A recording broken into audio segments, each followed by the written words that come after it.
Hi, welcome to Chirp Hop Studio. We've got almost all of the pieces in place to make a bowl. If you aren't sure how to prepare the pulp, that's in part 1. The recipe, how to make the clay, and choosing mold are in part 2.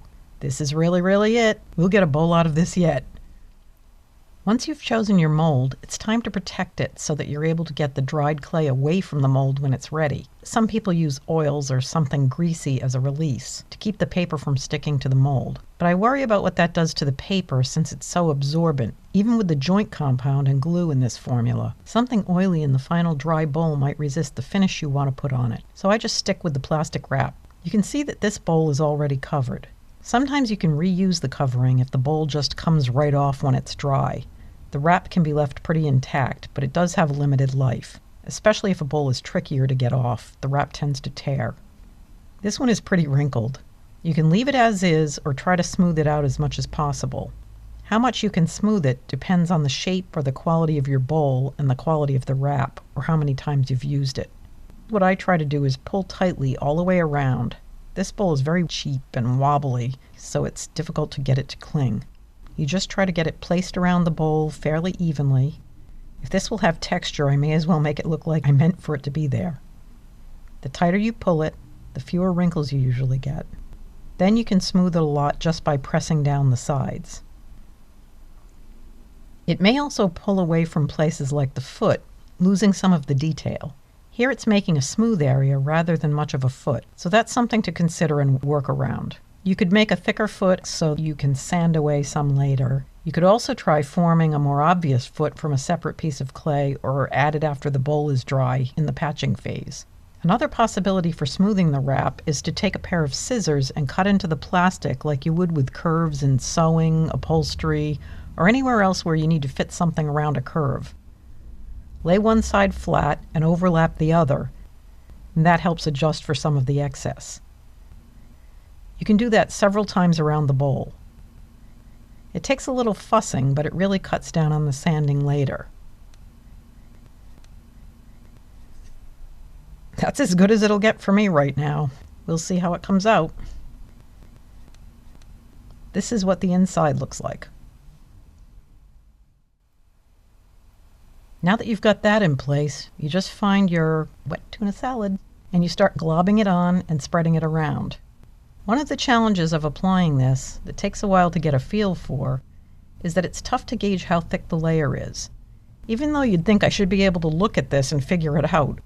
If anything, err on the side of making too thick a layer rather than too thin. I don't think there's a bowl yet that I haven't had to do some patching on from thin spots. It's like frosting a cake. You can see that even as I start spreading, it begins to pull away. So you have to move it around, but be gentle with it. I'm trying to flatten the bottom as much as possible. If I wanted, I could stop here and have a shallow candy dish type bowl. The nice thing about having a mold this color is that you can see the pink through the gray of the clay mixture. That gives me a clue pretty quickly that I'm going too thinly in any given spot. I would say this is probably 1/8 to 1/4 of an inch thick. When you're done spreading the clay, you'll want some sort of pedestal nearby so it can dry without touching, and by that I mean sticking to, the table. Let it hang in midair. See the thickness of that? Out of a batch like this, the last time I made it, I was able to make about 15 bowls. Some of them were very small like a ring dish, but others were fairly large like a mixing bowl. Then there were others like this. And I always save some, a decent amount, for patching. So when you're considering how much you'll make from the recipe, leave yourself maybe a cereal bowl worth of the clay extra, so you can patch thin spots and holes. Also, if you go too thick with this, it starts to slump down because gravity pulls it. Now I'm just trying to smooth it. The more you take care of this at this point, the less you'll have to do later. It's much easier to reshape it now than to sand it into shape later. You can use gesso on this, which helps smooth some of the roughness pretty quickly. For a very smooth final coat, you could try mixing up the clay recipe without the paper. So the joint compound glue, flour. If you want the paper texture, you've got it. It ends up looking like concrete when it's dry, so that can be pretty interesting. I'm almost finished with this. Try to keep the clay above the rim of the bowl as much as you can. If it goes under the rim, you'll need to break it off later. This usually doesn't cause a problem, but you could end up tearing off more than you wanted to just to get the bowl off. It might make the top edge of the bowl uneven. I'm checking the bottom occasionally to try to keep it flat. I may even try to make a foot for this one. I'm smoothing this and just trying to even it out a bit. I'm not worried about the minor surface issues. It's looking pretty good. I can sand it later if I need to. Time to put your bowl on a pedestal to let it dry. The pedestal can be anything stable that's taller than the bowl so that it doesn't touch the table, and narrower than the opening of the mold so that the bowl can fit on top of the pedestal. I can use something like this spray paint can or this jar since the bowl is pretty short. I've got a piece of neoprene on top of it for when I decorate bowls so that the inside surface of the bowl isn't disturbed, but that won't come into play right now. You just want to make sure you can sit it down on there and leave it to dry. Probably takes a day or two. And the inside where it touches the mold will still be damp, so be careful and take it slowly when you unmold it. Once you've let it sit and given it a good chance to dry, if it feels coldish to the touch, it probably still needs to dry some more. If it just feels like paper, pretty much room temperature, you should be fine. I know you'll probably be anxious to see the results, but you'll really want this to set properly before you do that. It'll just take too much to fix it if not.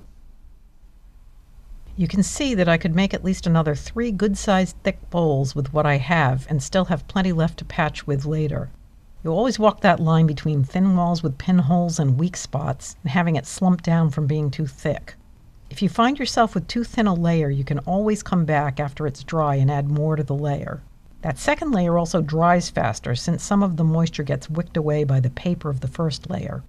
You could build it up to be a really thick-sided bowl, but do it gradually. If you're covering a large percentage of the bowl with a second layer, make sure to keep your bowl over its original mold as it dries, so that as it gets damp, it doesn't get distorted and lose its shape. It tends to get soggy. You don't need plastic wrap for that. You can just drop it right on top of the mold. One of the other things I do with leftover clay is create test sheets. I'll lay out a piece of cereal box liner or other plastic protective sheet and spread whatever's left over with some kind of large flat tool like a big putty knife and leave it to dry. Then you've got a piece to test some of your decorative finishes on. On this one, I've tried things like tissue paper. I have Pearlex powders mixed with acrylic medium, matte and gloss, just gloss varnish and just matte medium, acrylic paint, opaque and washed, alcohol inks with metallic paint over them. It's always a good idea to test the finish on something like this rather than the bowl that you've put a lot of time and effort into.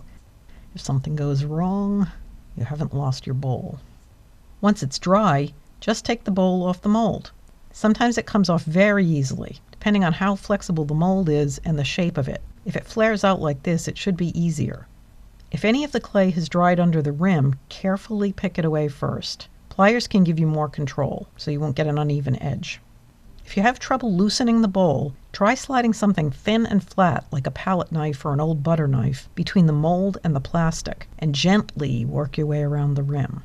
Remember, this is still a little delicate. If it doesn't work, go a little deeper and work around again. This should do it. Once it's off, hold it up to a light source and look for pinholes and weak spots, and you'll know where you'll need to patch.